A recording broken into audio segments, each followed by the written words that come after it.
Hi, welcome to my channel, Nugget of Wisdom.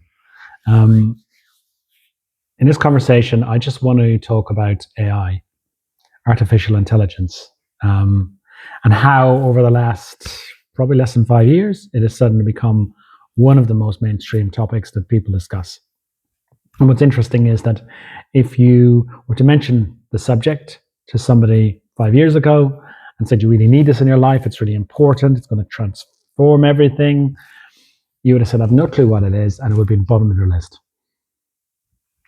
And yet, there are people in the world, generally techie people, people who've got incredible gifts when it comes to their intellect and the ability to create and code and invent new things. These people are driving the new tools that come into our lives that have a huge effect on all of our, the way we live and how we basically go about our day-to-day activities. And they also have a big influence, these tech dudes, on war, because the technology of war is more and more turning to, drones and, software oriented stuff, people sitting behind a desk with a joystick killing people from a distance. So there's a technology involved there, but there's also psychologically a distancing of yourself from the actual action of killing.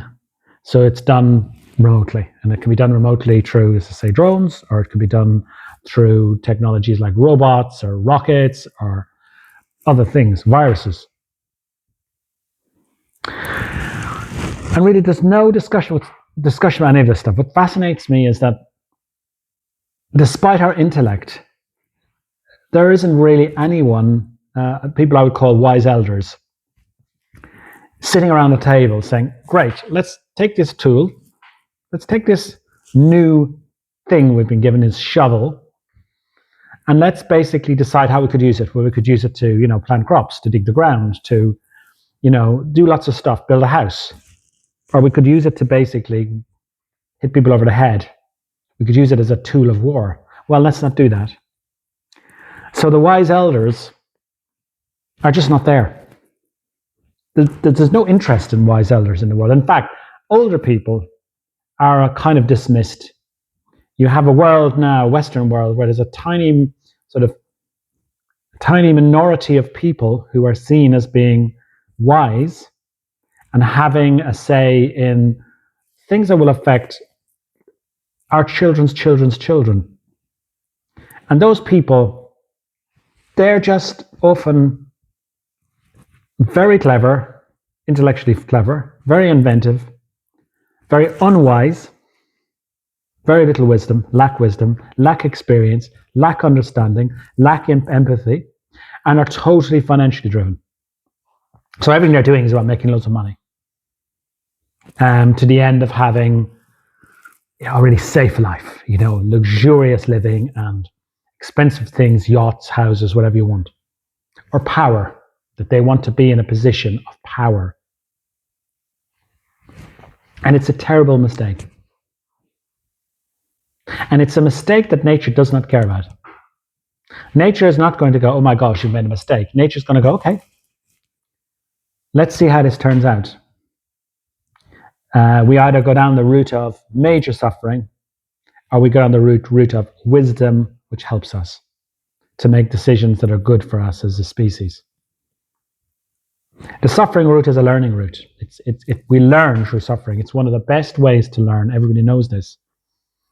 If you burn your hand in a stove, you'll never put your hand in the stove again. But you don't want to do that, do you? You want somebody to tell you it's not a good idea to put your hand in the stove, and you want to listen to them and believe them. You want a wise person to give you some guidance so you don't end up having to have a bandage in your hand and go to hospital and have third-degree burns. And so what's really interesting is that, a few years ago, no one would have ever said, this is what we want. These are the things we want. Yet we're all wedded to what I would call a complete nonsense world. Nonsense beyond nonsense. A world that's based on warmongering of every kind. We must beat them. We must better. It's a game. Will we defeat them? How can we win the race? And it's a psychology which probably worked for us when we were living in little sort of, huts, and we were trying to survive, and we were fighting off little tribes from various places. Fortunately, it's a mentality that has to be cast out completely, because it is now turning against us in a big way. Because the warring mentality will just lead to our demise and our destruction, for certain. And with these tools, these incredible tools, give all the children in the preschool machine guns. Have them competing with each other to see who's got the best machine gun. Take their toys away. Take their Nerf gun and their water pistol away and give them machine guns. See what happens.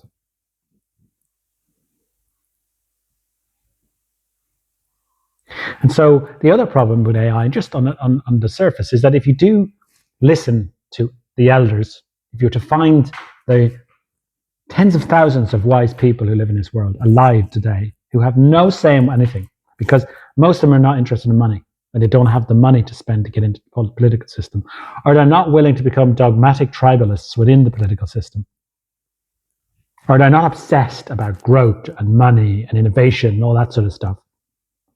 If you did have those people in the system, they would want to understand how this new technology, whether it's robots, AI, software, drones, self-driving vehicles, all this stuff. They'd want to know, what exactly is this going to do for us? And if you look at technology today, just from a historical point of view, how has it worked out for us? Well, it's helped us a lot. It's helped us to live a bit longer. But we're kind of living in a self-made prison a bit longer. And a lot of the things that we would expect today to be completely resolved with all of our technologies are not. Like, you only have to look at the US, the allegedly the richest country in the world. Just look at the access to healthcare, the minimum wage, $7 and something an hour, possible for somebody to live on. Healthcare, where really, unless you're heavily insured and you have money, you're not going to get access to decent healthcare in the US. The warmongering, the killing of millions of people, and the total indiscriminate killing of civilians and women and children. And it's like it's okay. So these people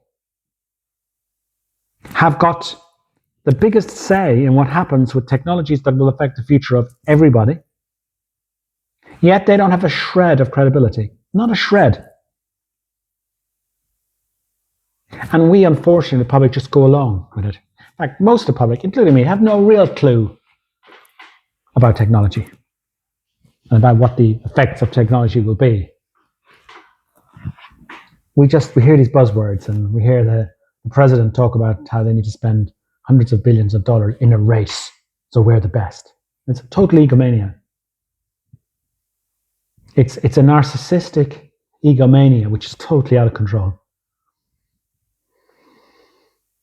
And then, of course, you have this complete and utter madness of the political pantomime, where one side gets itself into power because of the money and the influence and the corruption.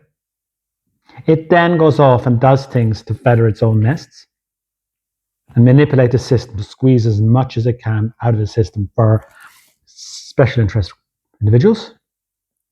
And then the public get fed up, so they elect a different version of the same thing. Because they're being fooled. We are being fooled all of the time. We're being fooled and we're fooling ourselves. And then we get to a point where we're saying, well, we're not going to vote, or we'll vote for extremists. The whole idea of extremism was made. It's just another joke, because there's no other word for what's happened in Gaza other than extremism. And that extremism has led to the deaths of thousands of people. And that extremism has really come from countries that pretend that they're not extremists, that they uphold moral values and respect for people and all that stuff. Complete nonsense. And then what happens is that when, one side loses favor with the public because the public start to see that they're just corrupt and that they've got no ethics and no morals and they're just in there for the money and for feathering their own nests, we're fooled into believing another group will not do that. And so we go, oh, we'll vote for these people. And then after a while, they turn out to be no better. So then one side demonizes the other, and it's a pantomime. It goes on and on and on. And it's a pantomime I've seen since I was 5 years of age. Despite the fact that the tools that we're given from, God knows, infinite intelligence from the universe are amazing. The technologies we're given, just the technology of this body and being able to talk and speak and observe and enjoy and experience the world, all this stuff that we're given. But we take this stuff and we use it in ways that are totally inappropriate. I mean, technology and the gifts of technology have killed probably millions of people. Millions. Which is, crazy. It's just completely, I laugh because that's all you can do is laugh. And just a simple fact about AI. Supposing you don't have to do the washing up anymore. You don't have to do the laundry. You don't have to go to work and do that job, whether it's a manual job or a desk job. And you have multiple robots. You don't need a partner. You've got a robot friend. I mean, do you really think that sitting around doing nothing all day is going to be good for us? I mean, our bodies can't evolve that quickly, but our bodies need to move. And it's part of nature's very clever plan for us to do things. We have to make things, build things, organize things, whatever. Do you really think that sitting in front of a computer with a virtual reality headset on, with food being pumped into our mouths and waste being pumped from our bums, do you think that living like that all day long and having robots and things go around doing all the work for you, do you think that that's going to be good physically for your body? I don't think so. No one has thought about this. Of course, we could have gyms where you pay, some extortionate amount of money to pretend you're doing the washing up every day, pretend you're doing the laundry, pretend you're mowing the lawn with a fake lawnmower, while the robots and all that stuff do it for you. And what about the social side of things? You may get to a point soon where people are able to have online relationships with,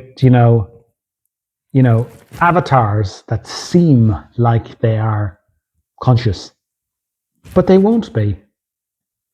They're just basically software devices which have scraped a whole pile of bad behaviors off the internet to learn how to pretend to be human beings.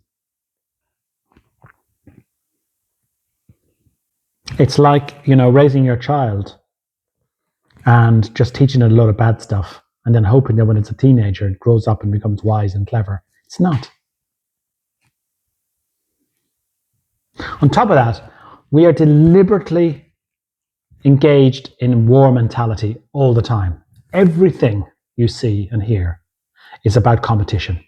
If you listen to the language, almost everybody is about winning. We'll win the war. We'll defeat this. They won't take us over. We will be safe. We will find a way to overcome. We will be better, faster. But it's a race to the bottom because the technologies that we're developing, most of them, if they're used once, that's the end of us all. It's so interesting that, again, if you had some wise people from around the world getting together, they would say either national and international warring ends or we end. Because the kinds of technologies we're developing, at some stage, and probably very soon, it will not be very difficult for somebody with very little money to do something really dastardly that has a huge effect on human life in the world and the disruption to society. And our tech bros and our mad entrepreneurial money is everything kind of approach is so blind, it doesn't care. It doesn't see it. It's like, forget it, it's tunnel vision. And when you look at the world and you say, what are we trying to do here? If you're smart, you'd say, let's look at the outcomes that we want. We want good healthcare for all. We want good housing for all, good sanitation for all, heating, decent quality food. That people can be creative, that they can experience the world to the best of their ability, the beauty of the world, nature. They can invent, but they can invent things that are going to be really good and helpful to all of us, make our lives more creative, interesting, and help people who are vulnerable people who need sort of help, physical or emotional or whatever. These technologies can help them out. And that the world, the environment is better. We're leaving it better than we found it. And these technologies are helping us to do that, to clean up things, to make the environment a much cleaner, beautiful place for us to live. That's the outcomes you would want. And then you say, okay, now we've got all these potential tools. How could we configure them? That's not happening. The goal is power and money. So the goal really is power. People are trying to, they get this amazing gift, this amazing technology, and they think, how can I use this for me to make me more powerful? Well, I'll get rich. If I get really rich, then I have the power because I can buy my way into anything and I can influence and dominate because power, money is power. And that's the psychology which is driving these tools, these amazing gifts that we're being given. And it's complete and utter nonsense. I mean, it's not just nonsense, it's total nonsense. What's worse about this is that we're in this cycle of negativity in the world, which is, especially the Western world, which is that despite all these tools and technologies, everything's terrible. And all the ills of society are completely non-repairable. They can't be repaired. They're too difficult to solve. When in reality, none of this is true. I think it's the most frustrating thing for me because I spent a lot of time in politics, I spent a lot of time in business in the corporate world, and I've spent a lot of time in charities and charity work, volunteer work. And from my experience, our problems are so simple to solve. I mean, incredibly simple to solve. But that is a trick or mechanism in itself. If I was to just go down the street and say, all our problems are simple to solve, this is how we could do it. Here's the template. This is what you could do. People get triggered. No, they're not. It's terrible. You can't solve the problems of the world. It's this body, it's that person, it's politicians, it's whatever. And we're kind of conditioned to believe this. It's like total disempowerment. We individuals and human beings, the creatures that we are on this earth, it's incredible. We have the most incredible gifts. We have the most incredible experience. We're the most beautiful creatures, all ages, all backgrounds, all genders, all cultures, all races, all colors. And we cannot see that. We would rather have a bunch of robots, tens of thousands of robots and we spend billions of dollars trying to get them to mimic the movement of somebody's hands and legs and make them look like they're real, we'd rather invest that than actually invest in the people of, say, Gaza, who are human beings, who are incredible human beings, who've just been killed and murdered. We all know this. Or take, I don't know, all of the other conflicts in the world that are occurring and that have been occurring and are occurring now.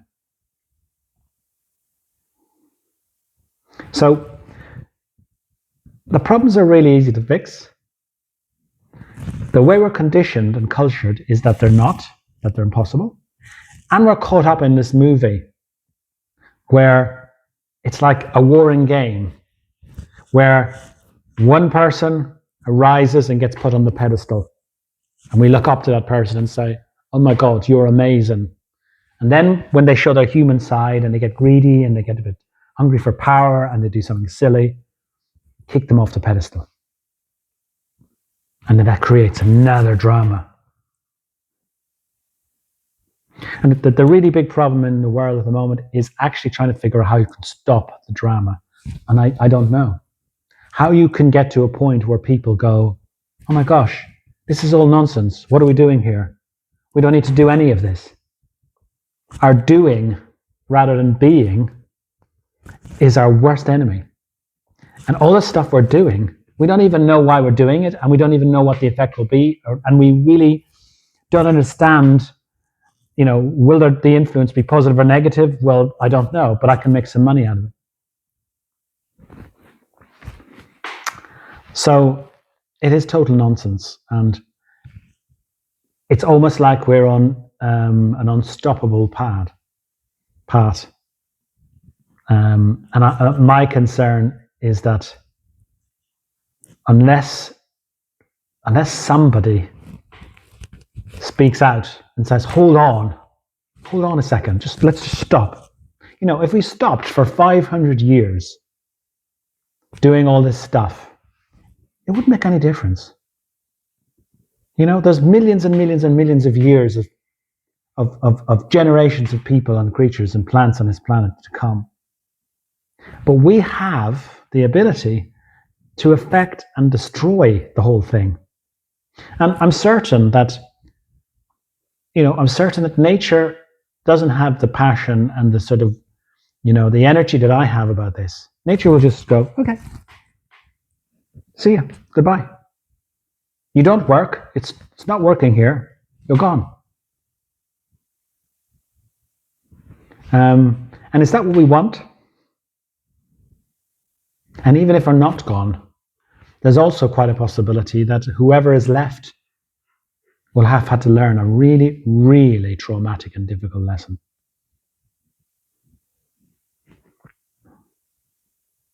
So I suppose with this video, I'm just trying to express a view to say, yeah, I'm a designer, technology guy, I love gadgetry, but unless you have wisdom and intellect are very different. Unless you have wisdom associated with the intellectual advantages that have given you these amazing tools that you've got, to use them in the right way, then they're no good. In fact, they can turn against you.